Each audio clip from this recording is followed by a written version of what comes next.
આગળ વાત અમદાવાદ કોર્પોરેશનની પરીક્ષામાં ગેરરીતિનો કેસ પોલીસે 3 ઉમેદવારોને પૂછપરછ માટે બોલાવ્યા। ગેરકાયદે મેરિટમાં આવેલા 3 ઉમેદવારોને બોલાવવામાં આવ્યા છે। અમદાવાદ કોર્પોરેશનની પરીક્ષામાં ગેરરીતિનો કેસ 3 ઉમેદવારોની પોલીસે આકરી પૂછપરછ કરી છે। પૂછપરછ દરમિયાન ઉમેદવારો મોટા ધડાકા કરી શકે છે। નોકરી માટે કેટલા રૂપિયાનો વહીવટ થયો તેનો પણ ખુલાસો પૂછપરછ અંતે થઈ શકે છે। વધુ વિગત સાથે સંવાદદાતા ચેતન બામણિયા ફોનલાઈન પર જોડાઈ ગયા છે। ચેતન, શું વધુ વિગત? જી, એએમસી દ્વારા જે ટેકનિકલ સુપરવાઇઝરની જે ભરતી કરવામાં આવી હતી અને આ ભરતીને લઈને સમગ્ર કૌભાંડ આચરવામાં આવ્યું છે, તેને લઈને મોટા ખુલાસાઓ થઈ રહ્યા છે।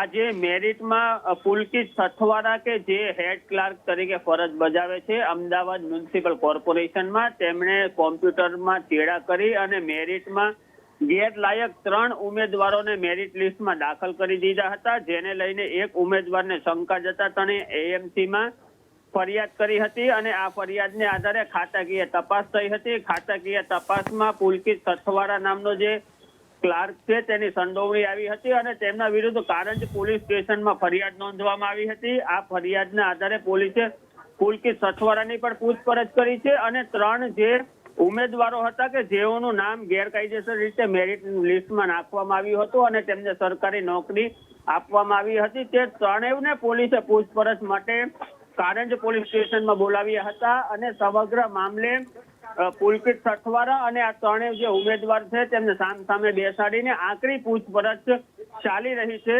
આ પૂછપરછના અંતે કયા કારણસર તેમની ભરતી કરવામાં આવી હતી, સમગ્ર સોદો કેટલા પૈસામાં થયો હતો અને આ સમગ્ર કૌભાંડમાં એએમસીના કોઈ ઉચ્ચ અધિકારી સંડોવાયા છે કે નહીં, તે તમામ પ્રકરણમાં મોટો ખુલાસો થઈ શકે છે અને આ પ્રકરણને અંતે પોલીસ દ્વારા પણ 1-2 દિવસમાં સમગ્ર પ્રકરણમાં મોટી માહિતી બહાર આવી શકે તેવી પૂરેપૂરી સંભાવના છે। જી ચેતન, સમગ્ર જાણકારી બદલ આભાર।